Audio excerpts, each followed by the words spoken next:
Bon début de semaine à vous qui nous suivez partout dans le monde. Ici à Kinshasa, mesdames et messieurs, bienvenue dans cette grande édition du soir sur Canal Télévision. Félix Antoine Tshisekedi Tshilombo, président de la République démocratique du Congo, est à Windhoek en Namibie pour participer au sommet extraordinaire de SADC. À ses côtés, le vice-premier ministre, ministre de la Défense nationale et ancien combattant, Jean-Pierre Bemba Gombo, et d'autres officiels, membres du gouvernement. Jules Boulembi, reportage. Le président de la République, Félix Antoine Tshisekedi Tshilombo, a atterri à l'aéroport international de Oseo Akutako de Windhoek dans la soirée vers 20h48 heure locale. Il a été accueilli au pied de l'avion par le membre du gouvernement ainsi que les officiels namibiens. Le chef de l'État va prendre part au sommet extraordinaire de la Troïka de chefs d'État et de gouvernement de la communauté de développement de l'Afrique australe, SADC. Ce sommet qui a débuté ce dimanche 7 mai avec la réunion extraordinaire du comité ministériel de la Troïka de l'organe, plus la Troïka de la SADC et les pays contributeurs des troupes à la brigade d'intervention de la force permettra au chef d'État de définir une position à prendre face à la situation sécuritaire dans l'est de la République démocratique du Congo. Félix Antoine Tshisekedi Tshilombo va assister ce lundi 8 mai 2023 à une cérémonie avec les autres chefs d'État à huis clos pour échanger sur plusieurs aspects de cette situation sécuritaire préoccupante dans la partie est de la RDC, notamment au nord Kivu. La réunion des ministres des pays membres tenue ce dimanche 7 mai à Windhoek a délibéré sur la situation de paix et de sécurité à l'est de la RDC. Il est à noter que c'est en reconnaissance du besoin immédiat et urgent de rétablir la paix et la sécurité à l'est de la RDC que cette réunion des ministres des pays membres a été convoquée, ainsi que ce sommet des chefs d'État de la SADC. En outre, il faut préciser que la SADC a lancé des processus en vue de la convocation d'un sommet tripartite de la communauté de l'Afrique de l'Est EAC et de la conférence internationale pour la région des Grands Lacs CURGL et de la SADC plus la communauté économique des États de l'Afrique centrale, CEAC, avec la participation de l'Union africaine et des Nations unies en vue d'envisager une approche coordonnée dans le soutien à la RDC. Le secrétariat poursuit son engagement auprès de l'Union africaine en vue d'organiser cette importante réunion. Signalons que le chef de l'État, Félix Antoine Tshisekedi Tshilombo, est déterminé à ramener la paix sur l'ensemble du territoire de son pays et rien ne peut l'arrêter dans cette approche diplomatique. À Bujumbura, avant d'atteindre Windhoek en Namibie, Félix Tshisekedi a pris une part active au sommet sur l'accord d'Addis Ababa. Reportage de nos confrères de la presse présidentielle suivant. 10 ans se sont écoulés depuis que 13 pays africains, les Nations Unies, l'Union africaine, la CIRGL et la SADC comme institution garante, signaient à Addis Abeba en Éthiopie l'accord cadre pour la paix, la sécurité et la coopération pour la RDC et la région. 10 ans après, les signataires se retrouvent à Bujumbura pour leur 11e sommet autour de cette initiative qui avait suscité beaucoup d'espoir pour une paix durable à l'est de la République démocratique du Congo et dans la sous-région.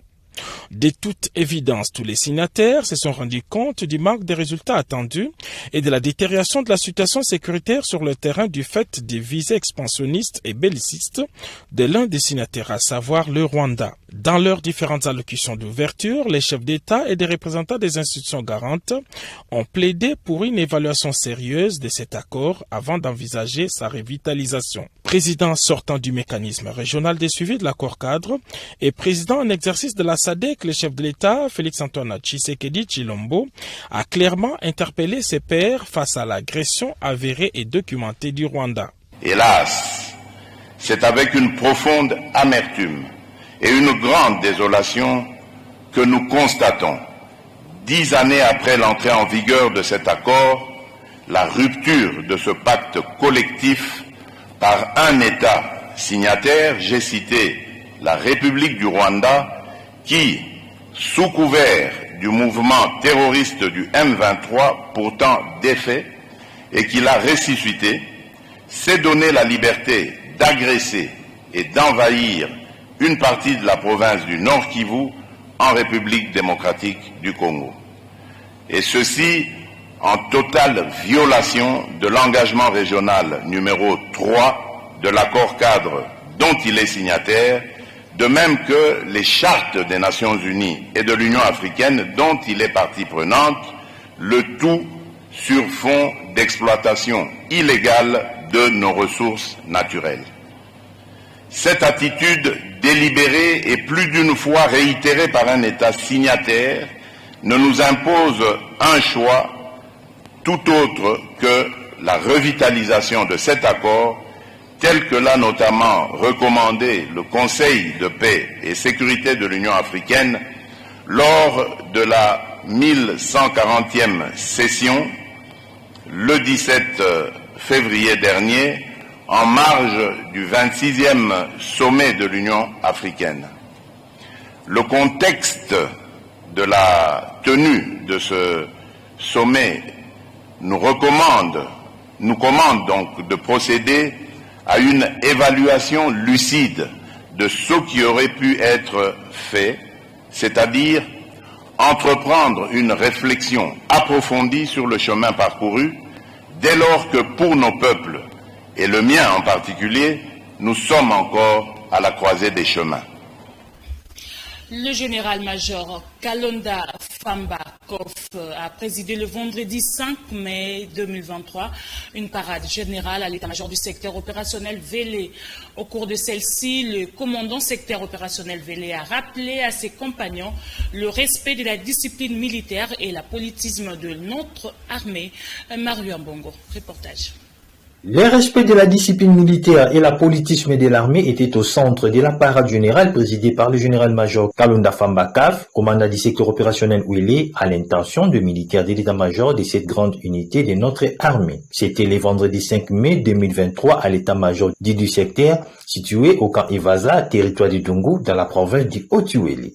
Dans sa causerie morale, le général Kalonda a fait la restitution de la mission d'une délégation de l'état-major général des forces armées de la République démocratique du Congo, conduite par le général-major Chiko Chitambwe, sous-chef d'état-major chargé des opérations au camp Gombari, structure militaire qui doit subir une réflexion adéquate pour la formation des militaires.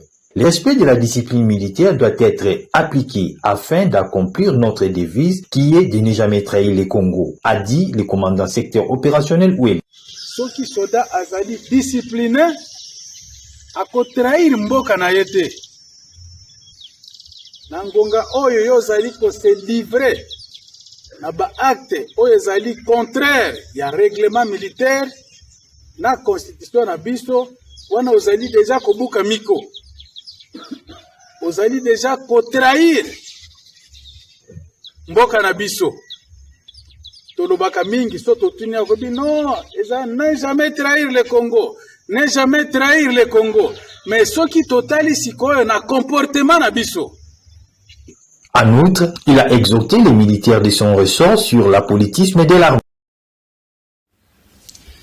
Ate Gekimana, Olivier, soldat première classe, et Liwaka Longela, caporal, tous de FARDC condamnés le 6 mai 2023 par le tribunal militaire de garnison de Goma pour le meurtre de Mutumayi à Kimoka le 3 mai 2023 dernier. Le verdict est tombé le samedi dans un procès en flagrance et en audience foraine sur le lieu de commission de l'infraction. Mario Mbongo. Le 6 mai 2023, à Kimoka, dans le territoire de Massissi, en province du Nord Kivu, le tribunal militaire garnison de Goma siégeant en chambre foraine a rendu le jugement dans l'affaire de meurtre de M. Bazouzi Mutumayi, assassiné par Olivier Ategetimana le 3 mai dernier. Cet élément du 112e bataillon était accompagné d'un de ses coéquipiers. Le président du tribunal militaire garnison de Goma, le major magistrat Amsine Boulaïm. Ategetimana Olivier. Le tribunal le condamne à la peine de mort pour meurtre, à la peine de mort pour violation des consignes dans une province sous état de siège, faisant application de l'article 7 du Code pénal militaire, et condamne de prévenir au paiement de la somme de $6 000 américains, équivalent à monnaie pour légale à la République démocratique du Congo, et cela à titre de dommages et intérêts pour tous les préjudices subis. Une sentence saluée par les habitants de la contrée qui voient la restauration de la justice. Vraiment, de ce que le gouvernement vient de faire, vraiment, ça vient d'impliquer dans nous au moins l'espoir de dire que non, on nous considère nous comme population. Du fait qu'on croyait que non, on peut tuer n'importe comment, n'importe quand. Et voilà qu'aujourd'hui, on vient de nous montrer que la vie humaine est sacrée aujourd'hui. Un signal fort et ça nous montre encore une fois que l'état de droit est encore dans notre pays. Vraiment, nous sommes réjouis. Pour le porte-parole du gouverneur militaire du Nord Kivu, le lieutenant-colonel Guillaume Djiki-Kaiko, cette sentence pédagogique s'inscrit dans le cadre de la lutte contre l'impunité prônée par le gouverneur du Nord Kivu et commandant des opérations qui veut de cette manière amener le FARDC à la victoire. Au nom du ministre Tony Mwaba, en mission, la vice-ministre Aminata Namasia a lancé officiellement à Kinshasa les examens d'État hors session, notamment la dissertation. Jules Boulembi, reportage.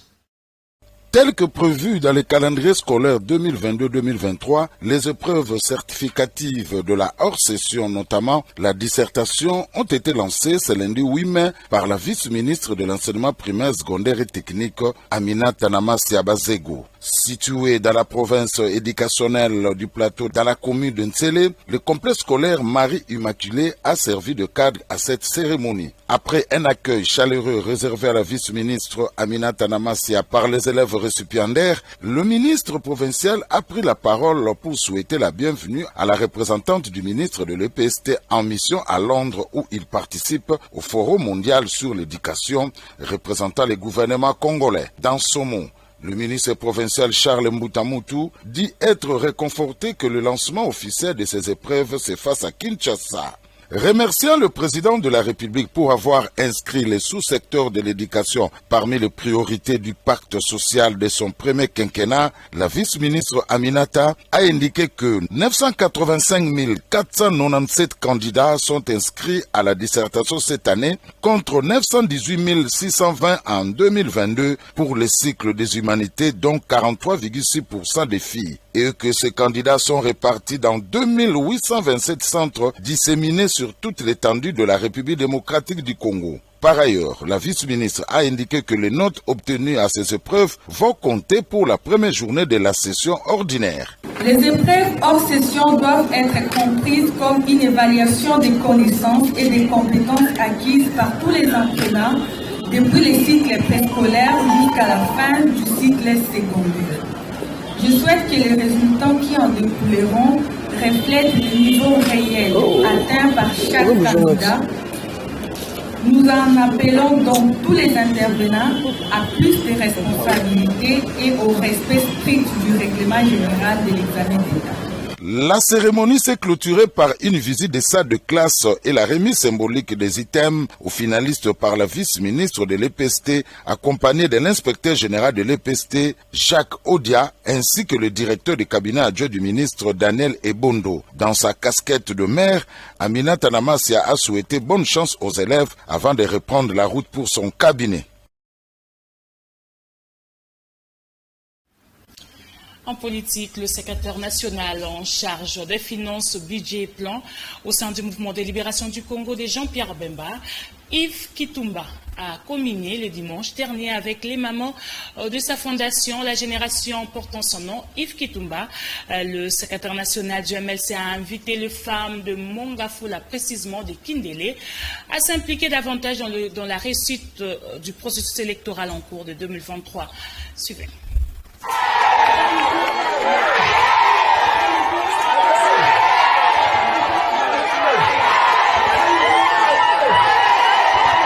Yves Kitumba, secrétaire national du mouvement de libération du Congo de Jean-Pierre Bemba Gombo, en charge de finances, budget et plan, a communié dimanche 7 mai 2023 avec les femmes de la commune de Mongafula à Kindélé.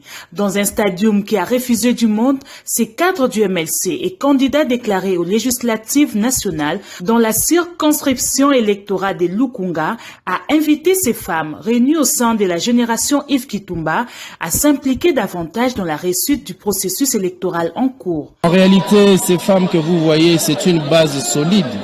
Lorsque vous avez la base de femmes, la femme en elle-même a une potentialité de plus de 150 personnes en termes d'influence. Donc pour nous, cette base elle est importante de la consolider pour le processus électoral. Et cette base va servir de gagner les élections en décembre 2023.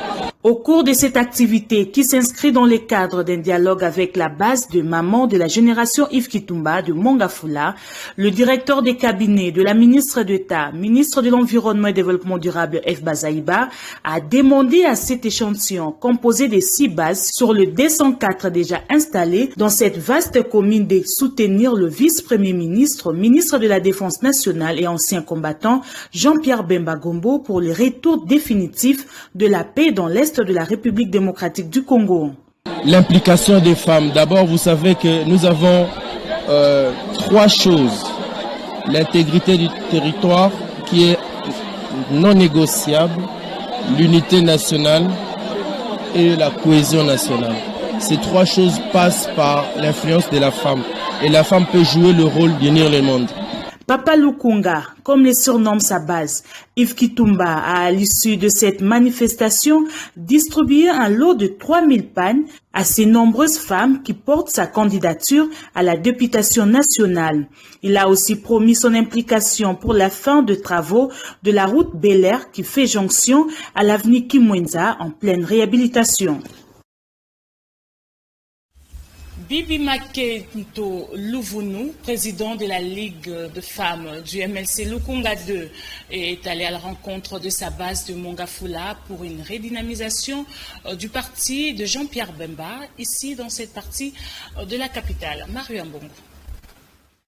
Elle a bravé les avenues arpentées de Mongafula, du quartier communément appelé Koweït ou encore Chikapa. Nous sommes dans la commune de Mongafula. Bibi Makento Louvounou, présidente fédérale de Lukunga 2 du mouvement de libération du Congo, est allée à la rencontre des militants de ce coin. Très bien accueillie à son arrivée, elle a demandé à ces braves dames de s'impliquer davantage dans les affaires de la République pour le travail et aussi de ne pas se sous-estimer et surtout de répondre toujours présente à la paix du parti, le mouvement de libération du Congo et aussi à la structure FENAT, affilié au MLC et qui prône le développement de la femme. Bibi Makento Louvounou explique. Pour notre prise en contact avec le quartier Koweït, pour notre batu oyo, balingi ko adhérer na structure nangai.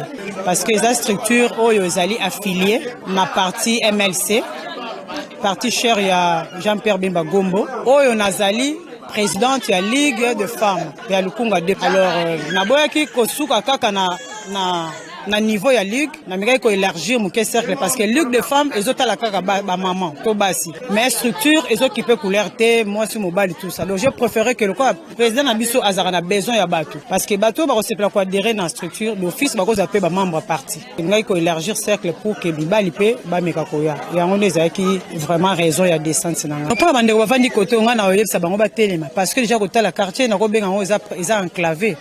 Les quartiers moko enclavé et kosenga bango ba telema bazala inu ba yeba eloko nini bango balingi ba moment tozali oui eza ba moment dur mais maintenant ba mbule zo betate nenjele est impraticable. Alors je me demande leur mbule betara ezala ndenge ni yango na kosenga na bango ba s'impliquer ko s'impliquer ezali ke ba luka ba kota na structure po yango ko pesa bango ndingi ba yokanisa voix na bango mingongo na bango eyokana tant ba kozala ebele voix na bango ekoyokana makasi par notre canal. Il faut rappeler que Bibi Makento, président de la Ligue des femmes de Lukunga 2 MLC, est très proche de sa base ici à Mongafula.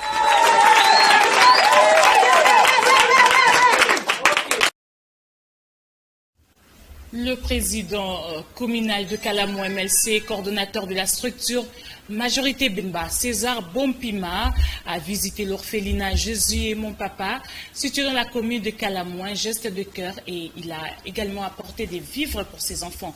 Encore une fois de plus, Mario Mbongo et Veyambat. Nous vous souhaitons le bienvenu. Comme la solidarité des fourmis, César Bopima, membre du mouvement de libération du Congo et responsable de la structure Majorité Bemba, a effectué une descente à l'orphelinat Jésus et mon papa. Très bien accueilli à son arrivée, accompagné de quelques membres de sa structure, César Bopima a tenu à apporter un brin de sourire à ses enfants, comme le veut aussi la devise du MLC. Quelques vivres ont été apportés à ces enfants de l'orphelinat. César Bopima explique le sens de cette visite. Je dirais que c'est un devoir parce que, tel que je le disais tantôt, le MLC nous enseigne la discipline, le travail et la solidarité. Et nous devons remplir toutes ces tâches. Et c'est dans le cadre de la solidarité que nous avons choisi l'orphelinat Jésus et mon papa pour distribuer, en fait, remettre le paix que nous avons eu à cotiser. Nous demandons aux frères, aux amis, aux parents, tout le monde qui nous suit en ces moments, de faire comme nous, de faire comme l'association Majorité Bemba, de penser aux orphelins, aux pauvres et aux gens qui sont démunis. En tout cas, ça c'est vraiment mon appel. Juste après, le responsable de l'orphelinat a réagi. En tout cas, Nkolo Apambolae, Namboka Logola, Congo Boye, et le Senga Batamitema Boye. Tala Tozana Bana Bitike, Bana Oyo, Bakomaki Bitike na volonté na bangote. Eza réalité à vie. Bazana posa ya lisongi. Alors zana bandeko bazana makoki, bayebi posa la makoki wanate. Alors que bana bitike bazana posa kotanga, kolia, bazo éducation malamu. Nde tosengi na ndeko oyo akanisi na bana bitike, Striti Mobimba, Nzamba Pambola, Striti Mobimba, elongo na MLC, Kolo Apambola même président. Il faut rappeler que cet orphelinat, Jésus est mon papa, le moins âgé à 8 ans et le plus âgé à 16 ans, et se trouve dans la commune de Kalamou, où est bien implanté le MLC et la structure Majorité Bemba de César Bopima. Les images de ces reportages signés et chemin de Kassiama et non Veyambata. Le monde entier célèbre ce 8 mai 2023 la journée internationale de la Croix-Rouge.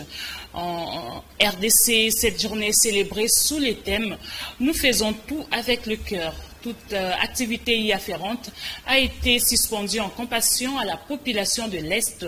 Le président de la Croix-Rouge RDC a à l'occasion salué le travail des secouristes tout en demandant l'aide du gouvernement. C'était au siège du provincial Prince Yamboui et Judex Makengo.